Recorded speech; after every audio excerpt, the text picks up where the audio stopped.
નમસ્કાર, આપ જોઈ રહ્યા છો મંતવ્ય ન્યૂઝ અને સૌરાષ્ટ્ર ટુ સુરત સાથે હું છું નંદની।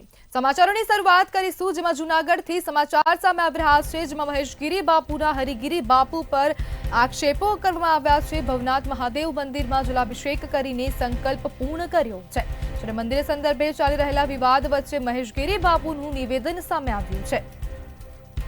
આજે સાધુ સંતોની ઉપસ્થિતિમાં નિવેદન આપ્યું છે, ત્યારે મહેશગીરી બાપુએ હરિગીરી બાપુ પર આક્ષેપો કર્યા છે। લડાઈ પદ કે જીત માટે નહોતી, પરંતુ સત્ય અને ધર્મ માટે હતી। જૂનાગઢથી આ સમાચાર સામે આવી રહ્યા છે, જેમાં અખાડો કોઈ વ્યક્તિની મિલકત નથી તેવું મહેશગીરી બાપુ દ્વારા કહેવામાં આવ્યું છે, અને સમગ્ર મામલે મહેશગીરી બાપુનું નિવેદન પણ સામે આવ્યું છે। મુદ્દત પૂરી થઈ એમ ખોટી અફવા ફેલાવવામાં આવી રહી છે, ત્યારે હરિગીરીને સરકારી આદેશના આધારે નિષ્કાસિત કરવામાં આવ્યા છે। એ વખતે શું હોય, તમે જોયું હશે કે રેશન કાર્ડમાં એવા પણ લોકો ઘૂસી જતા હોય જે સદ્ધર છે કે ભાઈ અમને આપો, કંઈક અમને આપો। તો એવી રીતના સરકાર જ્યારે વહીવટ કરે તો ખોટા લોકો પણ અમે પગારદાર અને અમારો હક લાગે ને એવું બધું હોય, એટલે સરકારને તપાસવામાં ચકાસવામાં સમય જોતો હોય ત્યારે આવી ફરિયાદો આવતો હોય। હું એમ કહું કે આવી ફરિયાદોને ગણકારવી ન જોઈએ। સરકાર હશે તો ચોપડે બરાબર હિસાબ થશે અને નવો મંથ આવશે તો એને બરાબર સોંપી શકે। ખોટા માણસો ઘૂસી જશે એ પણ સરકારની જવાબદારી છે, એટલે સરકારને જે નિર્ણય લેવાના હોય સરકાર લેતી હોય છે। પાછળના જે અધિકારીઓ હતા, આજના કલેક્ટર, એને ક્યાંક કોઈ પણ ગંભીર ભૂલ કરી હોય અથવા કોઈ પણ પ્રલોભનમાં શું કહેશો આપ? એનો ઓર્ડર જો સત્ય હજી બહાર આવ્યું નથી। સત્ય શા માટે નથી બહાર આવ્યું? કેમ કે પત્ર જે લખ્યો હતો, જેના અંદર આ બધું લખ્યું હતું હરિગીરીએ, એ પત્ર એને અધિકારીઓને ડરાવવા ધમકાવવા માટે મૂક્યો હતો ખોટો, કે એ સાચું હતું? એનું સત્ય હજી બહાર આવ્યું નથી। એના માટે સરકારને અરજી કરેલી છે કે એને બરાબર ચકાસો, તપાસો અને નિર્ણય લાવો। પછી સત્ય બહાર આવશે ત્યારે ખબર પડશે કે ભાઈ આણે આ ડરાવવા માટે કર્યું હતું, ખોટા નામ એટલા માટે લખ્યા હતા કે કોઈ કંઈ આગળ કરી નહીં શકે। એક્સટેન્શન લીધું ત્યારે પણ કઈ એ તો રાજકોટના ધોરાજી પંથકમાં વરસાદની અનિયમિતતાથી ખેડૂતો ચિંતામાં છે। અષાઢી બીજે સારા વરસાદ બાદ મગફળી, સોયાબીન, તલનું વાવેતર થયું, પરંતુ હવે વરસાદ ખેંચાતા પાકને નુકસાનની ભીતિ છે। વરસાદી માહોલ બનવા છતાં ધોધમાર વરસાદ નથી પડતો। પિયત વ્યવસ્થા ન હોય તેવા ખેડૂતોના પાકને 6-8 દિવસમાં વરસાદ ન પડે તો ગંભીર નુકસાન થઈ શકે છે। ખેડૂતો વરસાદની આશાએ રાહ જોઈ રહ્યા છે।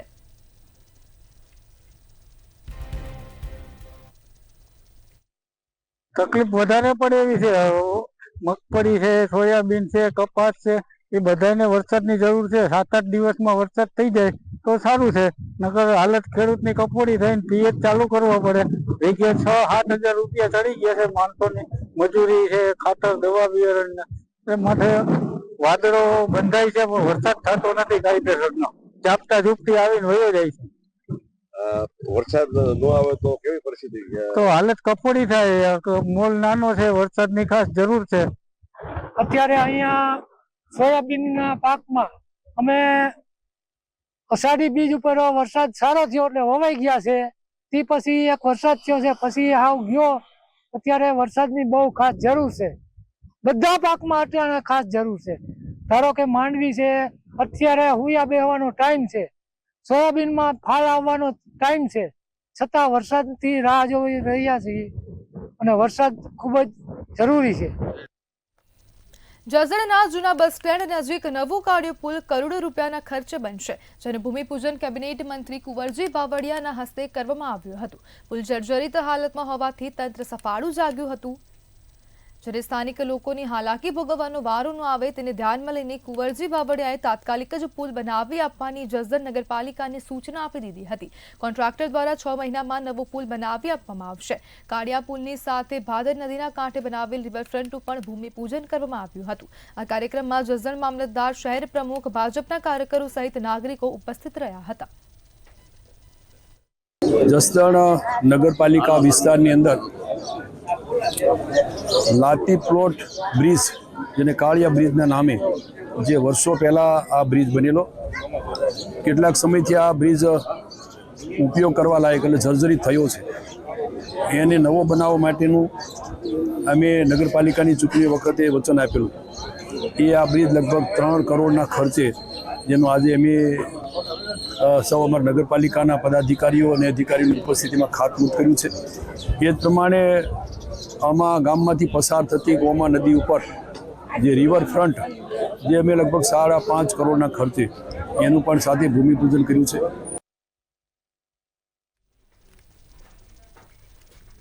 રાજકોટના જસદણ ગેલા સોમનાથ મહાદેવ મંદિર ભટ્ટ પરિવાર દ્વારા ઉપવાસ આંદોલન શરૂ કરવામાં આવ્યું છે. ગેલા સોમનાથ મહાદેવ મંદિર ભટ્ટ પરિવાર દ્વારા 630 વર્ષથી પૂજા અર્ચના કરવામાં આવે છે.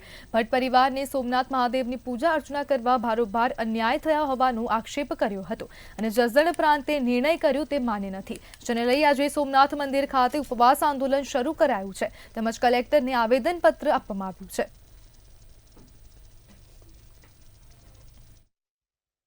કે અમારી માંગણી એમ જ છે ગેલા સોમનાથ દાદાના સાનિધ્યમાં કે બપોરની મહાપૂજા અને બપોરની મહાઆરતી અમને પ્રાપ્ત થાય છે, એમાં અવરોધરૂપ બને છે. તો કૃપા કરી અમારો એક જ ધ્યેય છે કે અમને બપોરની મહાપૂજા અને બપોરની આરતી મળે, એવું પ્રશાસનને અમે માંગણી કરીએ છીએ હાથ જોડીને કે એમાં અમે અમારા કાર્યમાં વિલંબ ના બને અને અમને અમારું કાર્ય કરવા દે, એવી અમારી ભટ્ટ પરિવારની માંગ છે.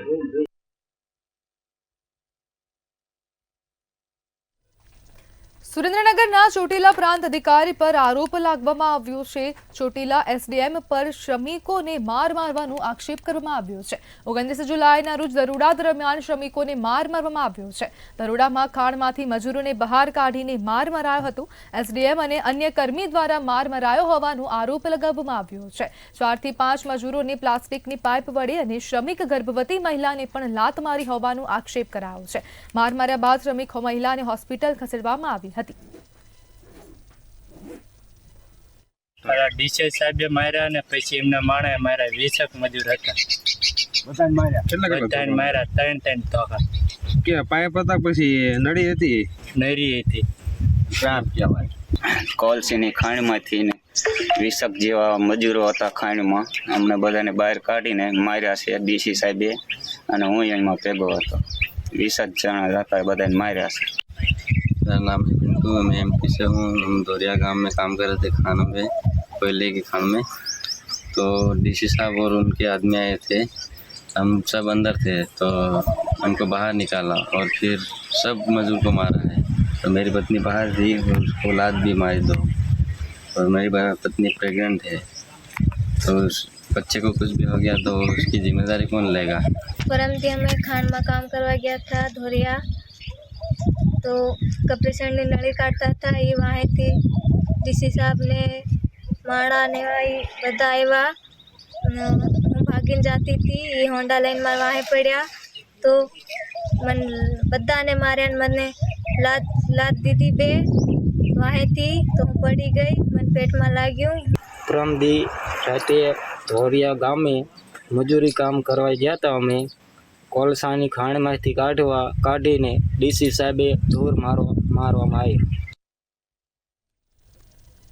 લખતર પોલીસ નાના અંકેવડિયા વિસ્તારમાં પેટ્રોલિંગ કરી રહી હતી. તે દરમિયાન પોલીસને ખાનગી રાહે બાતમી મળી હતી કે નાના અંકેવડિયા ગામમાં અમુક ઇસમો જાહેરમાં જુગાર રમી રહ્યા છે. ત્યારે બાતમીના આધારે પોલીસ દ્વારા રેડ કરવામાં આવી હતી અને જે સ્થળ ઉપર 3 પત્તીનો જુગાર રમી રહેલા કુલ 7 જુગારિયાઓને ઝડપી પાડવામાં આવ્યા હતા. તેમજ મોબાઈલ તેમજ રોકડ મળી કુલ ₹10,600નો મુદ્દામાલ કબજે કરાયો હતો. સાથે જ 7 ઇસમો સામે ગુનો જુગાર એક્ટ કલમ મુજબ ગુનો નોંધીને આગળની કાર્યવાહી હાથ ધરી હતી.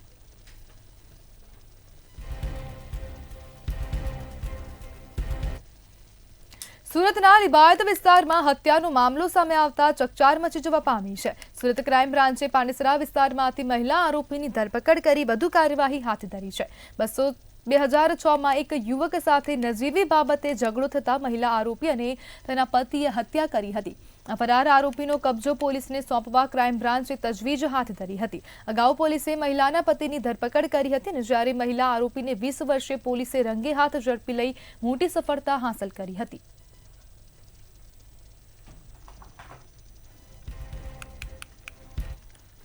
મોરબીના વાંકાનેરના લુણાસરિયા ગામે મંદિરમાં ફરી એકવાર તસ્કરો ત્રાટક્યા હોવાનું સામે આવ્યું છે. હનુમાન મંદિરમાં તસ્કરો ત્રાટક્યાના સીસીટીવી ફૂટેજ સામે આવ્યા છે. 2 શખ્સો મંદિરમાં ઘૂસી મુગટ ખેંચી કાઢી દાન પેટી તોડતા હોવાના સીસીટીવી ફૂટેજ સામે આવ્યા છે. ત્યારે સતત ત્રણ વાર એક જ મંદિરમાં ચોરી થતા ગ્રામજનોની ધાર્મિક લાગણી દુભાઈ છે અને પોલીસની નિષ્ક્રિયતા સામે ગ્રામજનો રોષે ભરાયા છે.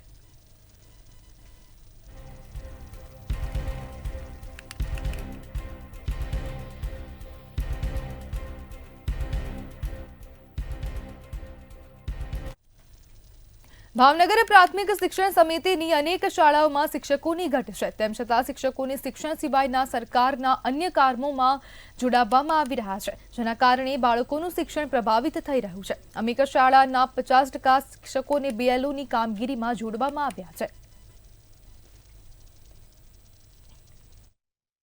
ખાસ કરીને વાત કરું તો ભાવનગર શહેરની જે શિક્ષણ સમિતિના પ્રાથમિક સમિતિના જે શિક્ષકો છે, 200 જેટલા શિક્ષકોને BLOની કામગીરી માટે ધરાર રોકી દેવામાં આવ્યા છે, જેના હિસાબે ગરીબ અને મધ્યમ વર્ગના હજારો બાળકોનું ભણતર બગડશે.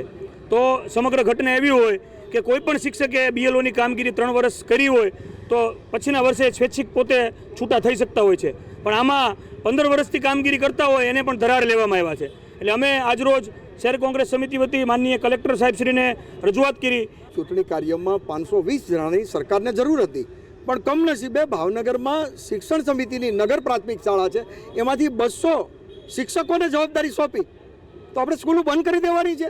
અને ખાસ કરીને ભાવનગરની એક સ્કૂલ એવી છે કે આ 15 શિક્ષકો છે, એમાંથી 9 શિક્ષકને જવાબદારી સોંપી, એટલે એનો મતલબ એ સ્કૂલ તો બંધ કરી દેવાની. અને ખાસ કરીને ઘણી સ્કૂલો એવી છે કે એમાં 15 વર્ષથી BLOની કામગીરી ઓલરેડી કરેલી છે, તો એ 3 વર્ષ પછી કદાચ સ્વૈચ્છિક એમ કે મારે આની જવાબદારીઓ સંભાળવી નથી. ભાવનગરમાં અનેક યુવાનો સ્પર્ધાત્મક પરીક્ષા માટે તૈયારીઓ કરી રહ્યા છે. ત્યારે અગ્નિવીર તરીકે જોડાવાની લેખિત પરીક્ષાની તૈયારીઓ માટે કોઈ લાઇબ્રેરી નથી, તેમજ પ્રેક્ટિકલ પરીક્ષામાં દોડ માટે રેલવે ગ્રાઉન્ડ અને યુનિવર્સિટી ગ્રાઉન્ડ ઉપલબ્ધ નથી, જેને લઈ યુવાનોએ અધિક કલેક્ટરને લાઇબ્રેરી અને ગ્રાઉન્ડ ફાળવવા અંગે રજૂઆત કરી છે.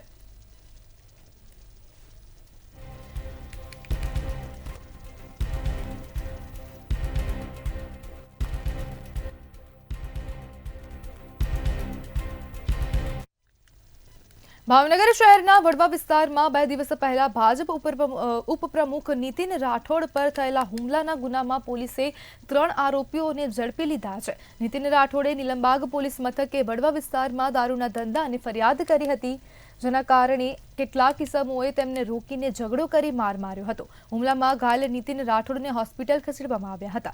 નીલમબાગ પોલીસે ફરિયાદના આધારે હરીશ અશોકભાઈ રાઠોડ, રાકેશ અશોકભાઈ રાઠોડ અને મનોજ નાનુભાઈ રાઠોડને ઝડપી લઈ કાયદેસરની કાર્યવાહી હાથ ધરી છે, જ્યારે પોલીસે તપાસ ચાલુ છે.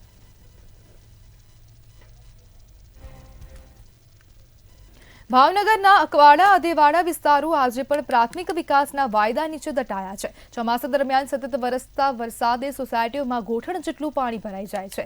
રસ્તા કાદવ અને કીચડવાળા બની રહે છે અને અનેક વાહનો રસ્તા પર ખૂંપી જવાના બનાવો સામાન્ય બની ગયા છે. બિલ્ડરો સોસાયટીઓ બનાવી વેચી ગયા, પરંતુ રોડ, પાણી, ડ્રેનેજ અને લાઇટ જેવી પ્રાથમિક સુવિધાઓ પૂરી કર્યા વગર હાથ ઊંચા કરી દીધા છે. પરિણામે કોર્પોરેશન સોસાયટીઓને સત્તાવાર સ્વીકારતું નથી અને રહીશો મુશ્કેલીમાં જીવી રહ્યા છે. સ્થાનિક મહિલાઓ ના જણાવ્યા પ્રમાણે 1 વર્ષથી અહીંયા પાણી આપવામાં આવ્યું નથી, તેઓ તળાવનું દૂષિત પાણી પીવા મજબૂર થાય છે. જ્યારે વિરોધ પક્ષનો આક્ષેપ છે કે રહીશો મતદાન સમયે યાદ આવે છે, વિકાસ સમય નહીં. મોટા તો પાણીનો અમારે 12 મહિનાથી પાણી નથી આવતું. અમારા છોકરા હેરાન થાય છે. અમે નદીમાંથી પાણી લઈને નાવા ધોવાનું લઈએ, પાણી પીવાનું તો વીડાથી લઈને પાણી પીએ તો ખારું પાણી છે. તો અમારે બ્લોક નથી, ચેવડો હારો નથી, અમારે રહેવાનું નથી. ઘર વેરા લઈ લે, નળ વેરા લઈ લે, ગટર વેરા લઈ લે, લાઇટ બિલનું લઈ લે, બધું લઈ લે, તો અમને સુવિધા કેમ નથી સરકાર આપતી? તો હાવણા વાળાને વાળ રહેવું પડશે અમારે, તો અમને સુવિધા 12 મહિનાથી પાણી નથી આવતું, 1 વર્ષ થયા. તો અધેવાડાની અંદર પણ ગામ તળ છે એની અંદર પણ ડ્રેનેજ અપડેશનનું કામ, જે અધેવાડાના વિસ્તારો છે એમાં સ્ટ્રોમ લાઇન અને વરસાદી પાણીના નિકાલ માટેની વ્યવસ્થાઓ કરવામાં આવી છે. મુખ્યત્વે રોડ રસ્તાની વાત જ્યારે હોય છે ત્યારે ગામતળની અંદર, અધેવાડાની અંદર ઘણા બધા રોડો અને બ્લોકના કામો લીધા છે, હજી થોડા બાકી છે, એ આગામી દિવસોમાં કામ કરવામાં આવશે. પછી નારી હોય કે અન્ય ગામડા હોય, એ ગામડામાં તમે જાઓ તો ખરી, તમે એ બધાનો ઘરવેરો સિટી પ્રમાણે લ્યો છો, તો એ પ્રમાણે તમે સુવિધા તો ડ્રેનેજની લાઈન હોય કે વરસાદની પાણીની નિકાલની વોટર સ્ટોર્મ લાઈન હોય કે અન્ય રોડ રસ્તા હોય, હજી પણ એ લોકો મને એવું લાગે છે કે સિટીમાં ભળ્યા પણ દુઃખીના દુઃખી છે. અનેકવાર અમારા કોર્પોરેટરે આંદોલન કર્યા છે, છતાં પણ આ શાસકો અધિકારીની પેટમાં પાણી નથી હાલતું. એનો મતલબ કે આ ગામડાને ભેળવ્યા પણ એના દૂર રાખવા, અંતર રાખવું છે વિકાસથી, એવું મને સ્પષ્ટપણે દેખાય છે. ભાવનગર શહેરના જ્વેલર્સ સર્કલ નજીક આવેલ સરદાર પટેલ સોસાયટીમાં શેરી શ્વાન પર થયેલી ક્રૂરતા બાદ સ્થાનિક મહિલા અને જીવદયા પ્રેમીઓમાં રોષ જોવા મળ્યો છે.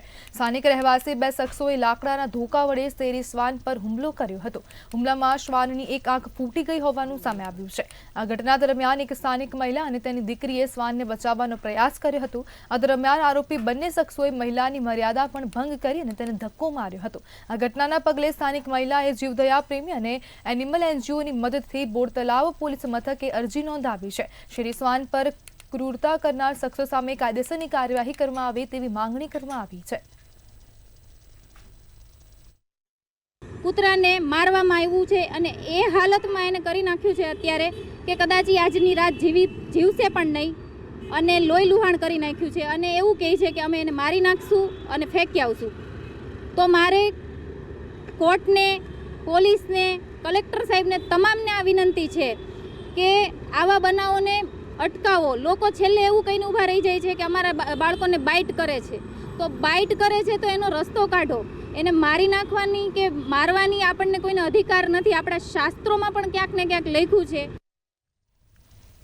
જામખંભાળિયા સહિત જિલ્લામાં ઠેર ઠેર નોનવેજ સહિતની દુકાનો તેમજ લારીઓ ધમધમી રહી છે, જેને લઈ જામખંભાળિયામાં હિન્દુ સંગઠનોમાં ભારે રોષ ભભૂક્યો છે. પવિત્ર શ્રાવણ માસ દરમિયાન ધમધમતા નોનવેજના હાટડા પર પ્રતિબંધ મૂકવા તેમજ વિવિધ મુદ્દે રજૂઆત કરવામાં આવી હતી. સૂત્રોચ્ચાર સાથે રેલી યોજીને જિલ્લા કલેક્ટરને આવેદન આપ્યું હતું.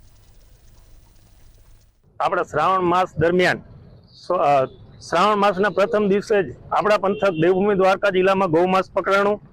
આ સમગ્ર પ્રકરણને ધ્યાને લઈ 2 દિવસ પહેલા જ રજૂઆત કરી હતી કે નોનવેજ ઉપર પ્રતિબંધ મુકાય અને જિલ્લા કલેક્ટર દ્વારા કોઈ એવું જાહેરનામું બહાર આવે અને નોનવેજ બંધ થાય તે માટે 2 દિવસ પહેલા જ રજૂઆત કરવામાં આવી હતી.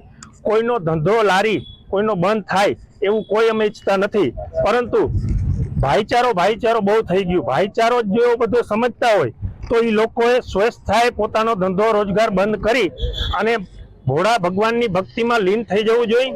દેવભૂમિ દ્વારકા જિલ્લામાં અનેક જગ્યાએ જીવ હિંસા કરી અને ગૌમાંસ સહિત અનેક નોનવેજની હાટડાઓ ખુલ્લા છે.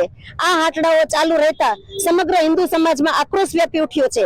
પવિત્ર શ્રાવણ માસ જેવા પવિત્ર તહેવારોમાં પણ નોનવેજનું વેચાણ અને ઓનલાઈન હોમ ડિલિવરી પણ કરવામાં આવે છે. ત્યારે દેવભૂમિ દ્વારકા જિલ્લાના અહિંસાના ચાહકો અને ખાસ ગૌ સેવાના ચાહકો દ્વારા વિરોધ ઉમટી પડ્યો છે. ત્યારે આજ રોજ જિલ્લા કલેક્ટરશ્રીને આવેદન આપવામાં આવ્યું છે અને આ નોનવેજના હાટડાઓ છે તે તાત્કાલિક બંધ કરવામાં આવે. વિશ્વની જાણીતી હીરા ઉત્પાદક કંપની ડી બીયર્સ દ્વારા વર્ષ 2025ના બીજા ક્વાર્ટરમાં 36% ઘટાડો નોંધાયો છે. પ્રથમ ક્વાર્ટરમાં પણ 11% ઘટાડો નોંધાયો હતો. મધ્યમ બજારમાં મંદીના કારણે આ ઘટાડો નોંધાયો છે. લેબગ્રોન ડાયમંડ નેચરલ ડાયમંડ સાથે સ્પર્ધામાં હોવાથી અગાઉ જ ડી બીયર્સે ઉત્પાદન કાપનો નિર્ણય લીધો હતો. જોકે હીરા ઉત્પાદન ક્ષેત્રની ડી બીયર્સ કંપનીએ વર્ષ 2025ના બીજા ક્વાર્ટરના આંકડા જાહેર કર્યા હતા, જેમાં બીજા ક્વાર્ટરમાં 41 લાખ કેરેટ રફ હીરાનું ઉત્પાદન થયું છે, જેના કારણે હીરા ઉદ્યોગકારોમાં એક ચિંતાનો માહોલ ઉભો થયો છે. નકલીની ચમક અસલી હીરા પર ભારે પડી રહી છે.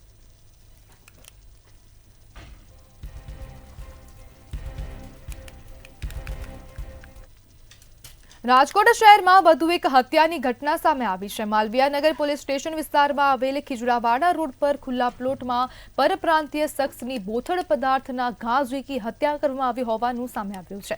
બનાવની જાણ થતાં સ્થાનિક પોલીસના ટીમ સહિત ડીસીપી કક્ષાના અધિકારીઓ સ્થળ પર પહોંચ્યા હતા અને મૃતદેહને પોસ્ટમોર્ટમ અર્થે ખસેડી હત્યાનો ગુનો નોંધીને વધુ તપાસ હાથ ધરી છે.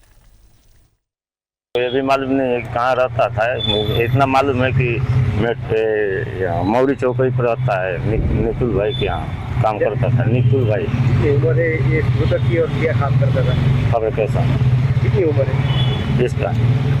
25 से ऊपर ही होगा सर. शादी हो गई है? ना सर. पहले कहाँ रहते थे और राजकोट कितने साल आए, कितने साल पहले आए? तो राजकोट आया हुआ है इसको 6 साल 7 साल से ऊपर हो गया होगा। एक खुला प्लॉट में एक डेड बॉडी मળી આવેલ જે 108ના EMT દ્વારા મરણ ગયેલ જાહેર બાબતે કંટ્રોલ રૂમમાં જાણ કરતા કંટ્રોલ રૂમ દ્વારા માલવીયનગર પોલીસ સ્ટેશનના પોલીસ ઇન્સ્પેક્ટર તેમજ ડીસીપી સાહેબ તેમજ મને જાણ કરતા તુરંત જ પોલીસના અધિકારી તથા સ્ટાફના માણસો બનાવવાળી જગ્યાએ આવી ગયેલ અને ત્યાં ખાતરી તપાસ કરતા મરણ જનાર ઉત્તર પ્રદેશ રાજ્યનો દેવરિયા જિલ્લાનો છે જેનું નામ રાજેશભાઈ ઉર્ફે રાજુ ચિંતામણી રાજભર છે અને હાલમાં તેના મામા દ્વારા ફરિયાદની તેમજ ફરિયાદ લેવાનું તેમજ તેના મામાની ફરિયાદ લેવાની તેમજ ઇન્ક્વેસ્ટ પંચનામું અને હાલમાં કાર્યવાહી ચાલુ છે। ત્યારે સુરતથી સમાચાર સામે આવી રહ્યા છે જેમાં દીપડો પાંજરે પુરાયો છે। તો આ સમાચાર સુરત ખાતેથી સામે આવ્યા। સુરતના મહુવાના નિહાળી ગામે દીપડો પાંજરે પુરાયો છે। કેટલાક સમયથી દીપડો ગામમાં આટા ફેરા મારતો હતો અને હવે તે દીપડો પાંજરે પુરાયો છે। જ્યારે 8 જેટલા શ્વાન અને 4 બકરા પર હુમલો કર્યો હતો। ગ્રામજનોએ વન વિભાગને જાણ કરાતા પાંજરો મૂકવામાં આવ્યો હતો અને તે બાદ હવે આ દીપડો પાંજરે પુરાયો છે।